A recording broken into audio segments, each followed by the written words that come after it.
Bismillahirrahmanirrahim. Assalamualaikum warahmatullahi wabarakatuh. Alhamdulillahi rabbil alamin. Assalatu wassalamu asyrafil anbiya'i wal mursalin wa ala alihi wa ashabihi ajmain, amma ba'd. Segala puji bagi Allah Subhanahu wa taala yang begitu banyak memberikan kita kenikmatan, terutama nikmat iman, Islam, dan nikmat kesehatan. Salawat dan salam tercurahkan kepada baginda besar Nabi Muhammad SAW yang telah membawa kita dari zaman kegelapan ke zaman yang terang benderang dan membawa kita ke jalan yang benar. Yang terhormat Bapak dan Ibu dan teman-temanku yang diridhai dan dirahmati oleh Allah Subhanahu wa taala. Amin ya rabbal alamin. Pada kesempatan ini saya ingin berceramah yang bertema pentingnya sholat 5 waktu. Sholat hukumnya wajib bagi setiap orang Islam yang telah memenuhi syarat, baik laki-laki maupun perempuan, terkecuali orang gila, anak kecil yang belum balik, dan wanita yang sedang haid atau nifas. Sholat juga merupakan tugas bagi setiap umat Islam yang ada di dunia ini, dan juga merupakan tiang agama. Seperti rumah yang tidak ada fondasinya, maka rumah itu akan roboh. Perintah sholat sendiri merupakan perintah yang disampaikan langsung dari Allah Subhanahu wa taala kepada Nabi Muhammad SAW. Hal ini seperti yang dituangkan dalam Al-Quran, yang artinya, maka dirikanlah sholat, sesungguhnya sholat itu adalah kewajiban yang telah ditentukan waktunya atas orang-orang yang beriman. Surat An-Nisa ayat 103. Teman-temanku yang dirahmati oleh Allah Subhanahu wa taala, begitu pentingnya Rasulullah menegaskan kalau pembeda antara muslim dan kafir adalah sholat. Hal ini seperti yang tertuang dalam hadisnya, yang artinya dari Jabir, saya mendengar Rasulullah SAW bersabda, atas antara seseorang muslim dan kafir adalah meninggalkan sholat. Hadis riwayat Muslim. Adapun dosa-dosa meninggalkan sholat fardu itu hukumnya berdosa, sangat berdosa. Dosanya dosa besar. Di antaranya adalah satu kali meninggalkan sholat subuh, dosanya itu sama saja seperti masuk neraka selama di akhirat.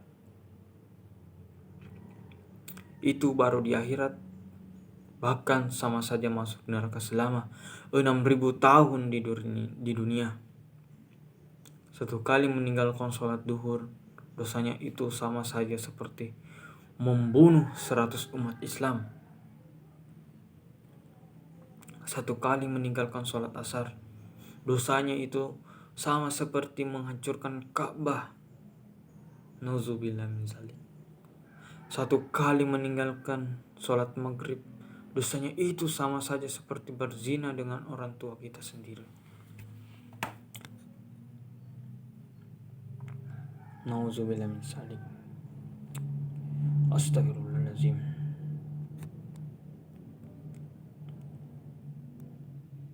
Jadi kawan-kawanku dan bapak ibu, janganlah sekali-kali meninggalkan sholat, karena sholat itu adalah sangat penting di dunia ini. Itu adalah bekal kita di akhirat nanti pada saat ditanya oleh mungkar dan nakir. Itu adalah amalan kita suatu saat.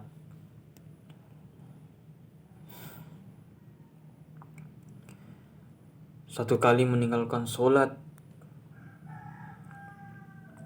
isya, dosanya itu sama saja seperti selamat hidup, dan apa saja yang dilakukan di dunia ini tidak diridhoi oleh Allah Subhanahu wa taala.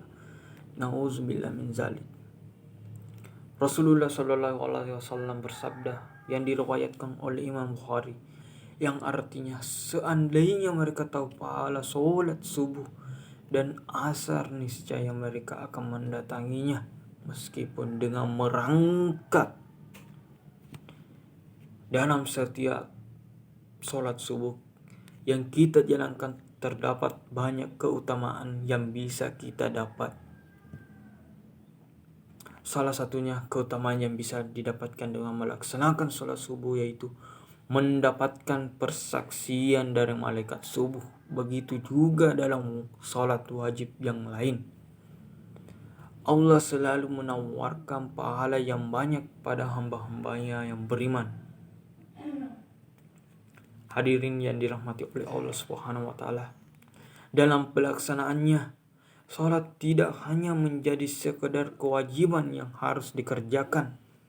Lebih dari itu, salat merupakan salah satu bukti seseorang beriman terhadap Allah Subhanahu wa taala. Betapa banyaknya sekarang manusia yang dengan mudahnya, bahkan tanpa ada rasa sesal, meninggalkan sholat 5 waktu. Berapa banyak orang yang sesantainya meninggalkan sholat subuh karena menontonnya bola semalaman. Apakah itu penting menonton bola daripada meninggalkan sholat subuh? Dan menjadi alasannya itu karena begadang, jadi telat sholat subuh. Berapa banyak pekerjaan rela meninggalkan sholat demi kebahagiaan dunianya semata-mata. Uang bisa dicari bos, tapi luangkanlah sedikit untuk beriman dan bertakwa kepada Allah. Cuma 10 menit, tuangkanlah waktu untuk beribadah kepada Allah Subhanahu wa taala.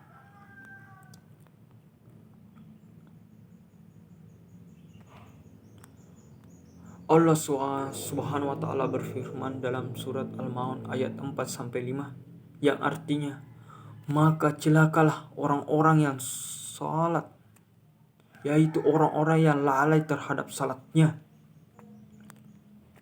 Dalam surat ini Allah Subhanahu wa taala mengawali kata celaka bagi orang-orang yang lalai dalam salatnya, karena kalimat celaka ini seringkali Allah digunakan untuk menasihati orang-orang kafir.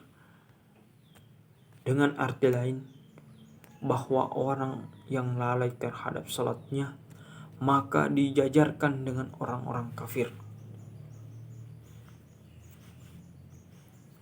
Sehingga tidak heran jika dalam hadis Nabi Muhammad SAW yang telah dijelaskan sebelumnya bahwa menjadi pembeda antara mukmin dan kafir adalah dari salatnya. Hadirin yang dirahmati oleh Allah Subhanahu wa taala, sebagaimana yang telah disampaikan oleh Allah oleh Rasulullah sallallahu alaihi wasallam dalam hadisnya mengenai keutamaan salat, maka sebagai umatnya melakukan salat wajib 5 waktu ini dengan hati yang lapang adalah sebuah kewajiban. Selain itu, dalam menjalankan salat harus dengan penuh kesyukuran, keikhlasan dan juga keistiqomahan, sehingga kita dapat hindar dari golongan orang-orang yang lalai dalam salatnya. Sebelum saya menyelesaikan ceramah pada hari ini, marilah kita berdoa kepada Allah Subhanahu wa taala agar kita dijauhkan dari perilaku-perilaku orang-orang dengan sengaja dengan memudahkan melalaikan salat. Semoga kita selalu diberikan kemampuan untuk saling menasihati dalam kebaikan dan menjauhi segala larangan. Demikianlah ceramah yang saya bawakan. Mohon maaf bila ada kesalahan kata. Bila fisabilillah haq fastabiqul khairat. Assalamualaikum warahmatullahi wabarakatuh.